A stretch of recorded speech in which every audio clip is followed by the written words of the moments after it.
ప్రభువైన యేసుక్రీస్తు నామములో మీ అందరికీ వందనాలు. మొదటిగా వచ్చిన అందరికీ చాలా కృతజ్ఞతలు. ఎందుకంటే మేము వచ్చిన గంటన్నర కూడా ఎవరు లేరు. చాలా డిసప్పాయింట్ అయ్యాను. చాలా బాధ అనిపించింది.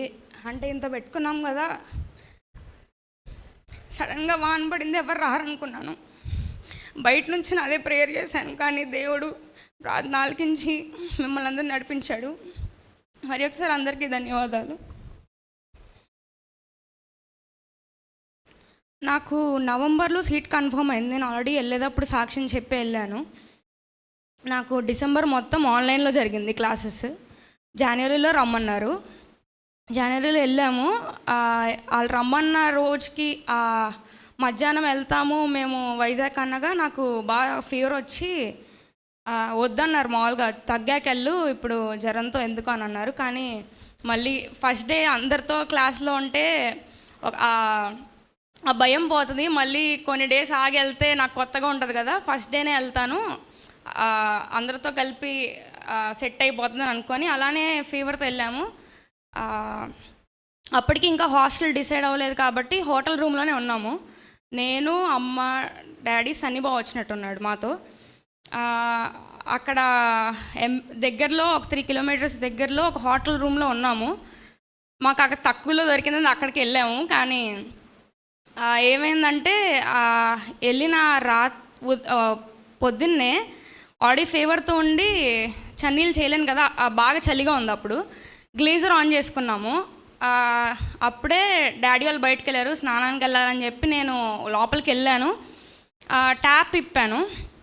ట్యాప్ ఇప్పితే మనకు మామూలుగా వేడి నీళ్ళు అంటే కొంచెం మసిలితే పొగలా వస్తుంది కదా, మనకు కప్లో కూడా తెలుస్తుంది. కానీ అలా రాలేదు, చాలా ఎక్కువ పొగ వచ్చింది. నాకేదో డౌట్ వచ్చింది, ఏంటి ఇలా ఉంది అని. గ్లీజర్ వైపు చూస్తే అక్కడ పైప్ లీక్ అవుతుంది, వాటర్ డ్రాప్లెట్స్ పడుతున్నాయి. నాకు డౌట్ వచ్చి ఫస్ట్ ట్యాప్ కట్టేసి డోర్ తీసాను. జస్ట్ నేను స్నానానికి వెళ్ళానంటే నేను ఏ పొజిషన్లో ఉన్నానో మీకు తెలుసు, నేను ఎక్స్ప్లెయిన్ చేయాల్సిన అవసరం లేదు. డోర్ తీసి లోపల రూమ్లో అమ్మ మాత్రమే ఉందని చెప్పి అమ్మ గ్లీజర్ స్విచ్ కట్టేసి పొగ వస్తుంది వాటర్లో నుంచి, బాగా ఓవర్ హీట్ అయినట్టున్నాయి అని అన్నాను. అమ్మ స్విచ్ కట్టే అని చెప్పి నేను వెనక్కి తిరిగేలోపు టాప్ మన పేలిపోయింది. అది ఎంత పొగ అంటే రూమ్ మొత్తం కమ్మేసింది. అసలు ఎవరున్నాం కూడా కనపడలేదు, అంత పొగ అనమాట. నేను అలా ఉన్న పాటుగా అలా రూమ్లోకి జస్ట్ అలా జంప్ చేసి బయటకు వచ్చేసాను. ఆ టైంలో ఎవరు లేరు కాబట్టి సరిపోయింది. మా అరుపులిని ఆ కారిడార్లో చివరి నుంచి డాడీ పరిగెత్తుకొని వచ్చారు. నేను డోర్ వెనకాల ఉంటే వేరే వాళ్ళని పిలిపించి చెక్ చేయించారు. తర్వాత అలా వేరే రూమ్కి షిఫ్ట్ అయ్యాం. దేవుడు ఒక పెద్ద ప్రమాదం నుంచి నన్ను తప్పించాడు. ఎంత వేడి నీళ్ళు, ఎంత పొగ అంటే అది చూస్తేనే మీకు అర్థమైద్ది. అదొక ప్రమాదం దేవుడు నన్ను తప్పించాడు. తర్వాత హాస్టల్ కోసం చాలా వెతికాము, బయట హాస్టల్స్ చూసాము. నా యూనివర్సిటీలో ఉన్న హాస్టల్ ఎప్పుడో నుంచి పాత హాస్టల్, అది నాకు నచ్చలేదు చాలా. అంటే నేను అక్కడ ఉండలేను. అండ్ రూమ్కి అప్పటికి వేకెన్సీస్ లేవని చెప్పి ఒక్కొక్క రూమ్కి 5 మెంబర్స్ ఉంచారు. చాలా చిన్న రూమ్స్ అనమాట. సో నేను ఇంకా అక్కడ ఉండలేనని చెప్పి బయట రూమ్స్ చాలా వెతికాము. దానికోసం మీరు ప్రేయర్ కూడా చేశారు. కానీ దేవుడి చిత్తం ఏంటనేది మాకు తర్వాత రియలైజ్ అయ్యాము. ఎక్కడెక్కడో వెతికాము, వాళ్ళని అడిగాము. కానీ ఇంకో కొత్త హాస్టల్ ఓపెన్ చేశారు నా క్యాంపస్కి వెనకాలే. జస్ట్ ఒక 10 అడుగులు వేస్తే నేను నా క్లాస్ రూమ్లోకి వెళ్ళిపోతాను అనమాట, ఎదురుగానే. అలా దేవుడు హాస్టల్ సిద్ధపరిచాడు. అక్కడ కూడా ఫస్ట్ నేను అంటే అలవాటు లేదు కాబట్టి కొంచెం ఇబ్బంది పడ్డాను. తర్వాత దేవుడు ఎంతో కృప చూపించాడు. ఆ హాస్టల్ నేను జాయిన్ అవ్వకముందు సురేష్ అంకుల్ పరిచయం చేస్తే ఎస్తేర్ ఆంటీ అని ఒకళ్ళ ఇంట్లో ఉన్నాం మేము. ఒక వారం 10 రోజుల పాటు వాళ్ళు తెలియని మనిషి కేవలం దేవుని ప్రేమ ద్వారా ఎవరో చెప్తే మమ్మల్ని వాళ్ళ ఇంట్లో ఉంచుకున్నారు. 10 రోజులు వాళ్ళే ఫుడ్డు, వాళ్ళ అమ్మాయి నన్ను దింపడం తీసుకొని రావడం. చెప్పాలంటే మనకు తెలిసిన వాళ్ళు కూడా అంత ఫ్రీగా చేయరేమో, మనకి సర్వీస్ చేయరు కదా, ఊరికే దింపి తీసుకురావడం అనేది ఇంట్లో వాళ్ళు కూడా అంత ఓపికగా చేయరేమో. దేవుడు వాళ్ళని అక్కడ సిద్ధపరిచాడు. తర్వాత నేను హాస్టల్ జాయిన్ అయ్యాను. అలా తర్వాత కొంచెం స్టార్టింగ్లో ఫుడ్ ప్రాబ్లం అయింది, ఇబ్బంది పడ్డాను. నాకు ఆల్రెడీ 2017లో డెంగ్యూ ఫీవర్ వచ్చినప్పుడు ఎసిడిటీ వచ్చింది. సో నేను ఏం తిన్నా నాకు పడదు. ఇంట్లో ఫుడ్ కూడా కొన్నిసార్లు పడదు, చాలా ఇబ్బంది పడుతూ ఉంటాను. వెళ్ళినాక హాస్టల్లో స్టార్టింగ్లో అలానే అలవాటు అవ్వక ఏదో ఒక పూట బయట తింటాం, అది పడక ఇది పడక చాలా ఇబ్బంది పడ్డాను. అలా తర్వాత నేను వెళ్ళిన మొదటి 2 నెలల్లోనే నాకు తెలియకుండా నేను ఫుడ్కి మాత్రమే ఒక 4,000 వరకు ఖర్చు పెట్టేశాను. అంటే నా అకౌంట్లో మనీ అయిపోయి నేను మళ్ళీ డాడీని అడిగితే అన్నారు, అదేంటి అన్ని డబ్బులు అప్పుడే అయిపోయినాయా అంటే నాకే ఆశ్చర్యం వేసింది. అలా తర్వాత అలా దేవుడు కొంచెం కొంచెం కృప చూపించాడు. ఆ మెస్ అది మార్చారు, తర్వాత కొంచెం పర్లేదు. తర్వాత ఈ సంవత్సరం అంతా కూడా ఒకటని కాదు, అంటే ఇప్పుడు మాస్టర్స్ చేస్తున్నాను, కానీ తర్వాత ఏం చేయాలి, లేకపోతే ఇంతవరకు చదివాము, ఇంట్లో ఖాళీగా ఉండకూడదు, ఏదో ఒక జాబ్ చేయాలనే థాట్ ఆబ్వియస్లీ ఎవరికైనా వస్తుంది. అది ఇంకా హాస్టల్ కొంచెం ఫుడ్ తినకపోవడం, అలా మెంటల్ స్ట్రెస్ అయితే బాగా పడ్డాను. దాని నుంచి కూడా దేవుడు విడిపిస్తూ వచ్చాడు నన్ను. నేను న్యూ ఇయర్కి అక్కడ చర్చ్కి వెళ్ళలేదంటే 31st నైట్ పంపించారు కదా హాస్టల్ నుంచి. ఫస్ట్ మార్నింగ్ వెళ్ళాము, కానీ అక్కడ ప్రామిస్ కార్డ్ ఏం తీసుకోలేదు. నా ఫ్రెండ్ హెబ్రోన్ చర్చ్కి వెళ్ళింది, తను మా కోసం తీసుకొని వచ్చింది. ఆ వాగ్దానం దేవుడు నాకు ఇచ్చింది ఏంటంటే ద్వితీయోపదేశకాండము 3:22, ఆయన నీ పక్షాన యుద్ధం చేస్తాడు అని. నేను ఆయన పక్షాన యుద్ధం చేస్తాడు అన్నప్పుడు నేను వేరే వేరే ఆటలు ఏవో అనుకున్నాను, ఓకే ఆ విషయంలో దేవుడు నాకు హెల్ప్ చేస్తాడేమో, ఈ విషయంలో హెల్ప్ చేస్తాడేమో అని. కానీ అసలు విషయం నాకు తర్వాత, అంటే ఆ వాగ్దానం ఆయన నాతో మాట్లాడింది దేనికనేది నేను తర్వాత రియలైజ్ అయ్యాను. అయితే ఇదంతా ఇంకా నడుస్తూ ఉంది, ఎగ్జామ్స్ రాస్తున్నాము. మొన్న 2024 ఫిబ్రవరిలో నాకు కొంచెం, నేను మా మమ్మీకి ఉన్నట్టే జెనెటికల్గా నాకు పీరియడ్ పెయిన్ ఎక్కువ వచ్చేది. నేను అలాగే సఫర్ అవుతూ వచ్చేదాన్ని, కానీ తెలియదు అది హాస్పిటల్కి వెళ్ళి చూపించుకోవాలనే విషయం మాకు తెలియదు. అలాగే నేను March 9th ఆల్రెడీ హాస్పిటల్కి వెళ్తే ఆ గైనకాలజిస్ట్ ఏం చెప్పారు, నేను చెప్పిన సిమ్టమ్స్ అన్నీ ఆమె విని స్కాన్ చేయకముందే చెప్పింది, నీకు ఎండోమెట్రియోసిస్ అని, అదొక రేర్ డిసీజ్, అంటే డిసీజ్ అని అనలేము, అదొక హెల్త్ ఇష్యూ అని స్కాన్కి ముందే చెప్పారు. నీ స్కాన్ రాబిచ్చుకో అమ్మా అంటే, నేను వెళ్ళిపోవాలంటే నేను మళ్ళీ హాలిడేస్ టైంలో వస్తాను అప్పుడు చేయించుకుంటానంటే సరే అన్నారు. నేను ఎలక్షన్స్ April 14th ఆ టైంలో ఉంటాయి అన్నారు కదా, అవి మళ్ళీ పోస్ట్పోన్ అయ్యని చెప్పి నేను గుడ్ ఫ్రైడే టైంలో వచ్చాను. అప్పుడే మళ్ళీ హాస్పిటల్కి వెళ్ళాం, లేట్ చేయడం ఎందుకు అని. అయితే స్కాన్ చేశారు, అనుకోకుండానే తేడానే వచ్చింది స్కాన్లో. మేము అసలు ఎక్స్పెక్ట్ చేయలేదు, అంటే ప్రాబ్లం ఉంది, పెయిన్ ఫేస్ చేస్తున్నాం అని అనుకున్నాం, కానీ ఇలా వస్తుందని అనుకోలేదు.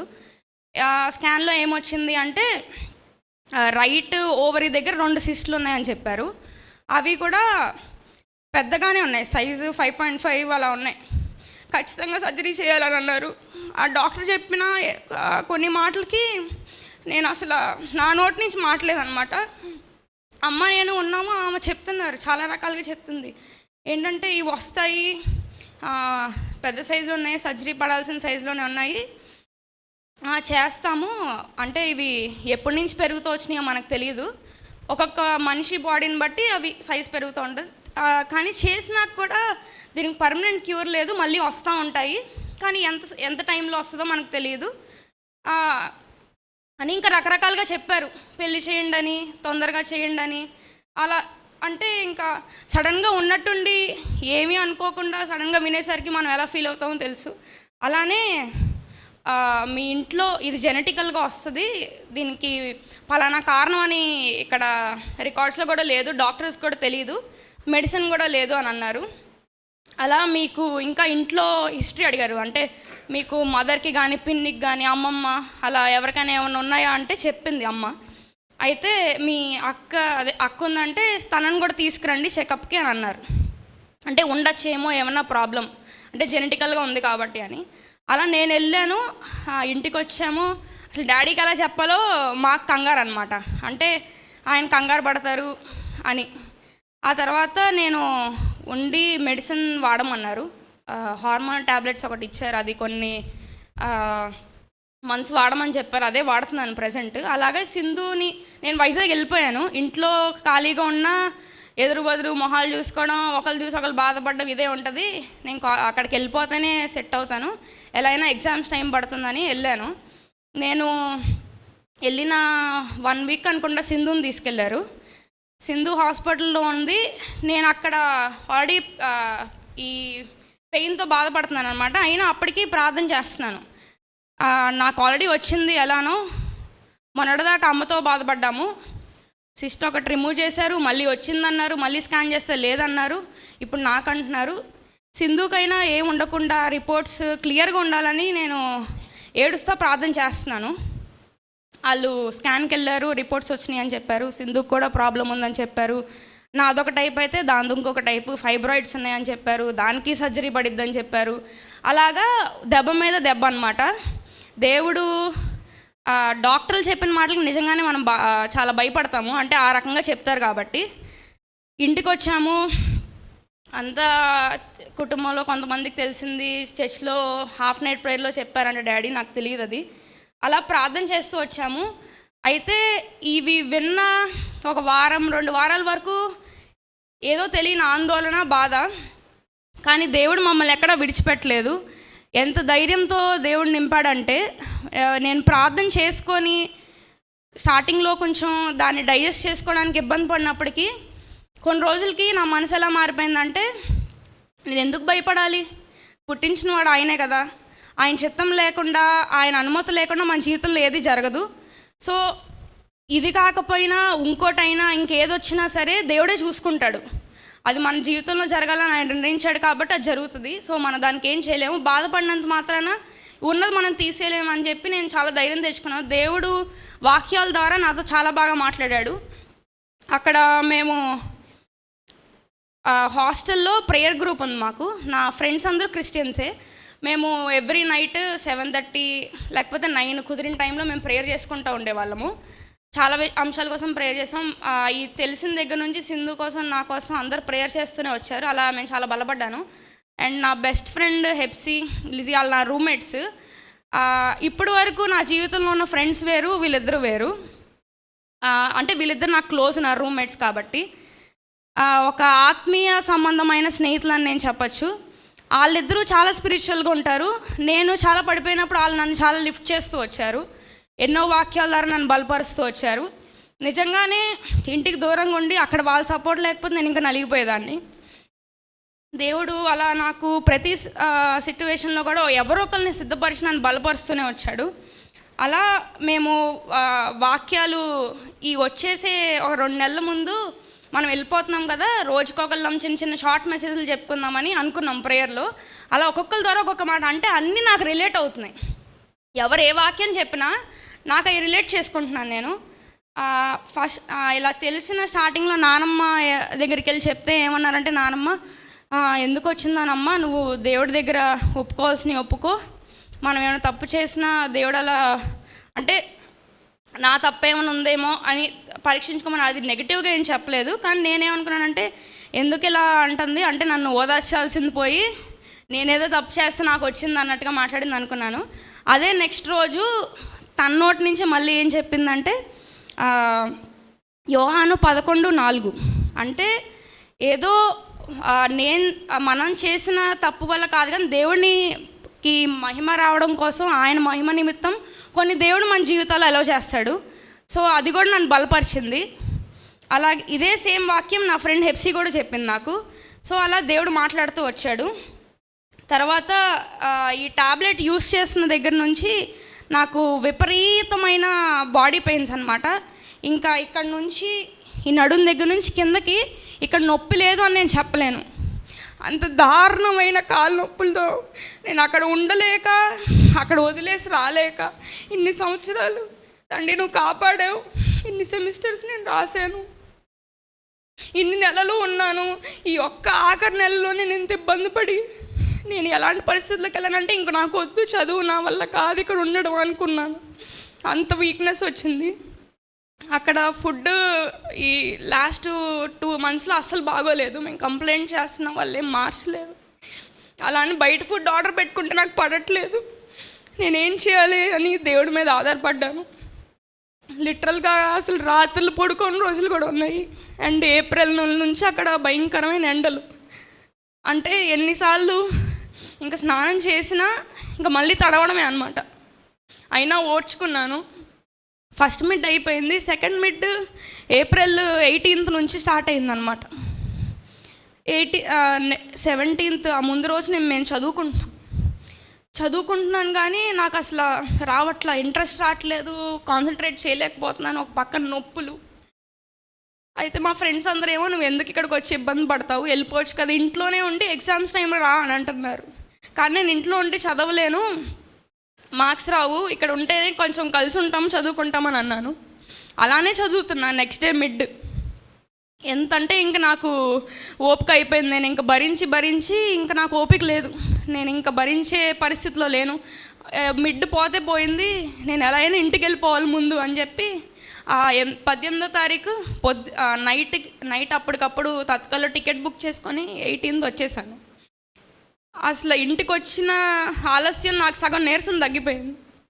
అంటే ఏదో ఒక తెలియని బలం అన్నమాట. ఈ అనారోగ్యం వచ్చినప్పటి నుంచి ఎలా అయిపోయానంటే, ఎవరన్నా కనీసం మాట్లాడడానికి ఉంటే బాగుండు అనిపించేది కొన్నిసార్లు. అక్కడ ఫ్రెండ్స్కి అన్నీ చెప్పలేము, చెప్పినా అన్నీ అర్థం చేసుకోలేరు. మనం నొప్పి షేర్ చేసుకుంటాం కానీ ఆ పెయిన్, ఆ ఇంటెన్సిటీ వాళ్ళకి తెలియదు కదా. ఎవరి మాటలు నన్ను ఓదార్చలేదు, కేవలం దేవుడు మాత్రమే నా మీద ఎంతో కృప చూపించి నన్ను ఇప్పటి వరకు నడిపించాడు. అలాగా మళ్ళీ నేను కొన్ని రోజులు ఉండి April 25th అలా రిటర్న్ అయ్యి, నాకు May 1st నుంచి ఎగ్జామ్స్ జరిగినాయి. దేవుడి కృప, నేను వెళ్ళాక అక్కడి నుంచి వచ్చే వరకు కూడా నాకు మళ్ళీ అంత వీక్నెస్ రాకుండా దేవుడు ఎంతగానో కృప చూపించాడు. నేను ఎగ్జామ్స్ చక్కగా రాగలిగాను. వస్తున్నప్పుడు కూడా అంటే ఇంటికి వచ్చేస్తామని సంతోషం, కానీ అక్కడ హాస్టల్, ఆ ఫ్రెండ్స్, ఆ ఎన్వైర్న్మెంట్ అదంతా మిస్ అవుతామని అదొక బాధ. అలాగా మొత్తానికి దేవుడు నన్ను నడిపించాడు.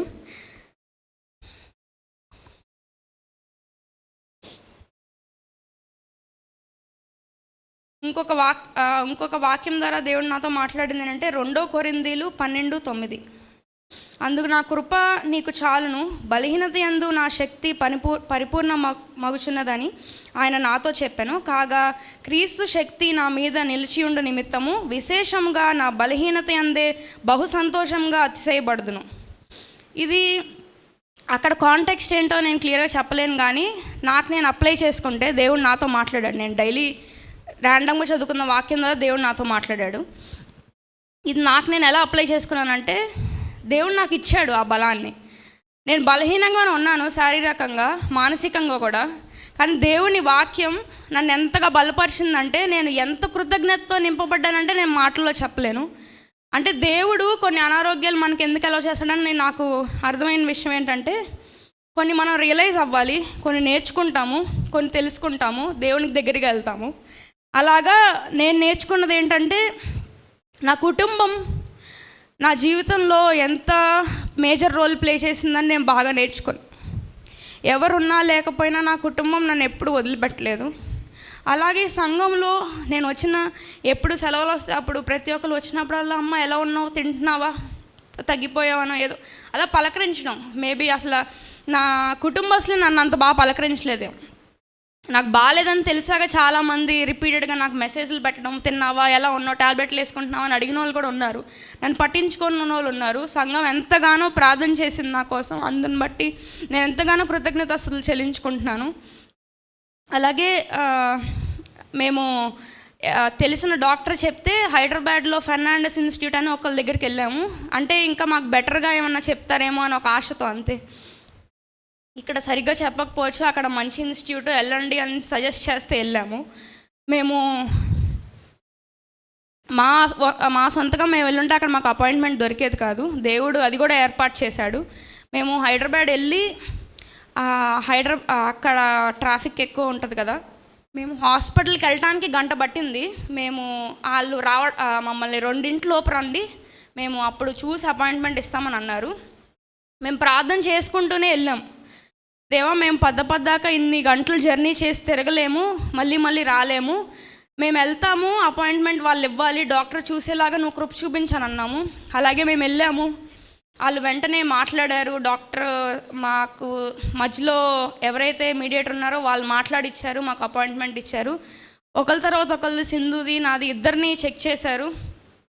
నన్ను ఒక 6 months టాబ్లెట్ కంటిన్యూ చేయమన్నారు, ఆ తర్వాత చూద్దామని అన్నారు. సింధు విషయంలో చాలా గొప్ప కార్యం దేవుడు చేశాడు. ఎందుకంటే చాలా కంగారు పడ్డాము. ఖచ్చితంగా సర్జరీ అని చెప్పారు. మేము దానికి ప్రిపేర్డ్గా లేము, సింధు కూడా ప్రిపేర్డ్గా లేదు. అయితే అక్కడ డాక్టర్ ఏం చెప్పారంటే, అక్కడ వాళ్ళు మళ్ళీ స్కాన్ చేశారు. ఏం చెప్పారంటే, దానివల్ల నీకు ఇప్పుడు ఇబ్బంది ఏం లేదు కదా, సర్జరీ చేయాల్సిన అవసరం కూడా లేదు, అది చేయాల్సిన టైంలో నీకు దానివల్ల ఇబ్బంది వస్తే అప్పుడే చేద్దాము, మీరు హ్యాపీగా ప్రెగ్నెన్సీకి ప్లాన్ చేసుకోండి అని చెప్పి మాకు ధైర్యం చెప్పారు. అంటే ఆ ఒక్క మాట చాలు. అంటే ఇక్కడ కంప్లీట్గా డాక్టర్ చెప్పింది వేరు, అసలు అక్కడ కంప్లీట్గా డాక్టర్ చెప్పింది వేరు, అక్కడ రిపోర్ట్ కూడా వేరేలా వచ్చింది. అది కేవలం దేవుని కృప. అంటే మేము ఎంత బాధతో వెళ్ళామో అంతే సంతోషంతో వెనక్కి తిరిగి వచ్చాము. ఇది అంటే నేను మాటల్లో మేబీ దాన్ని కన్వే చేయలేనేమో, ఆ బాధ మేము పడ్డాము కాబట్టి అదే సంతోషంతో మేము వెనక్కి తిరిగి వచ్చాము. అలా దేవుడు ప్రతి విషయంలోనూ మమ్మల్ని ఎంతో సంతోషంతో నింపాడు. నేను ఎంత కృతజ్ఞతతో నింపబడ్డాను అనేది నా మాటలో నేను మీకు అన్నీ వివరించి చెప్పలేకపోవచ్చు. అలాగే మా తల్లిదండ్రుల తర్వాత మా ఇంట్లో మా మమ్మీ, లేకపోతే పెళ్ళయిన తర్వాత, అంటే మేము అంతకుముందు డాడీకి ఎప్పుడైనా కుదిరితే బయటికి వెళ్ళేవాళ్ళం అంతే. పెళ్ళైన తర్వాత బాగా వచ్చిన దగ్గర నుంచి ఇంకొంచెం ఫ్రీడమ్ అనమాట. అంటే మరి అందరికీ ఇంట్లో బావలు ఉండొచ్చు, లేకపోతే మీ సిబ్లింగ్స్కి వచ్చిన అది కోడలు రావచ్చు, అల్లుడు రావచ్చు, ఎవరైనా కానీ మా బావ విషయంలో నేను ఖచ్చితంగా చెప్పగలను. ఎందుకంటే నేను చాలా సంతోషపడ్డాను చాలా విషయాల్లో. నన్ను ప్రతిసారి ఏ టైంలో అడిగినా, ఎంత పని ఉన్నా సరే ఓర్పుగా తీసుకొచ్చి, నేను రిటర్న్ వచ్చేసేటప్పుడు కూడా చాలా లగేజ్ ఉంది, మేమిద్దరమే మేనేజ్ చేసుకొని వచ్చాము. అలాగే మా బావ వచ్చాడు నా కోసము. నన్ను మా పేరెంట్స్ తర్వాత వాళ్ళ సొంత కూతురులాగా నన్ను ఇప్పటిదాకా చూసుకున్న వాళ్ళు అంటే నేను చెప్పగలను ధైర్యంగా మా బావ, అక్క అని. నేను చాలా సంతోషపడుతున్నాను ఆ విషయంలో. అండ్ ఫైనల్గా చెప్పాలనుకున్నది ఏంటంటే, సంఘము మమ్మల్ని ఎప్పుడు విడిచిపెట్టలేదు. ఎంత అవమానం వచ్చినా, ఎవరెంత నిందించినా, కొన్నిసార్లు మేము ఇంట్లో మాట్లాడుకుంటూ ఉంటాము. అంటే మనం ఆలోచించే విధానం వేరు, మన సంఘం గురించి లేకపోతే పలానా పర్సన్ గురించి మనం ఆలోచించేది వేరు. కానీ వాళ్ళు మనల్ని రిసీవ్ చేసుకునేది, మనకి రిటర్న్ ఇచ్చే కొన్ని మాటలు చాలు కదా మనిషిని గాయపరచడానికి. అలాగా కొన్ని విషయాలు మేము మాట్లాడుకున్నాం. కొన్నిసార్లు ఏమనిపించిందంటే, కుటుంబస్తులు కానీ, సంఘస్థులు కానీ, బయట వాళ్ళు కానీ మమ్మల్ని చూసి కొంతమంది ఓర్చుకోలేక కూడా కొన్ని మాటలు అన్నారు. మమ్మీని కానీ డాడీని కానీ అవమానపరిచినప్పటికీ దేవుడు మమ్మల్ని విడిచిపెట్టలేదు. ఏ విషయంలోనూ దేవుడు మాకు ఏ కొదువ చేయలేదు. దాన్ని బట్టి మేము చాలా గర్వంగా నేను చెప్పగలను, దేవుడు మా పైన అంత కృప చూపించాడు. అండ్ అమ్మ విషయంలో కూడా మేము మళ్ళీ స్కాన్ చేయించుకోమంటున్నాం, కానీ ఆమె చేయించుకొని అంటున్నారు. మేము ఇంకా విశ్వసిస్తున్నాం ఇంకా అలాంటివి ఏమి రావు అని. అండ్ ఇప్పటి వరకు దేవుడు ఎంతగానో కాచి కాపాడాడు. మామూలుగా నేను ఫారెన్ లాంగ్వేజ్ నేర్చుకోవాలని చాలా ఆశపడ్డాను, స్పానిష్ కోసం ట్రై చేస్తున్నాను.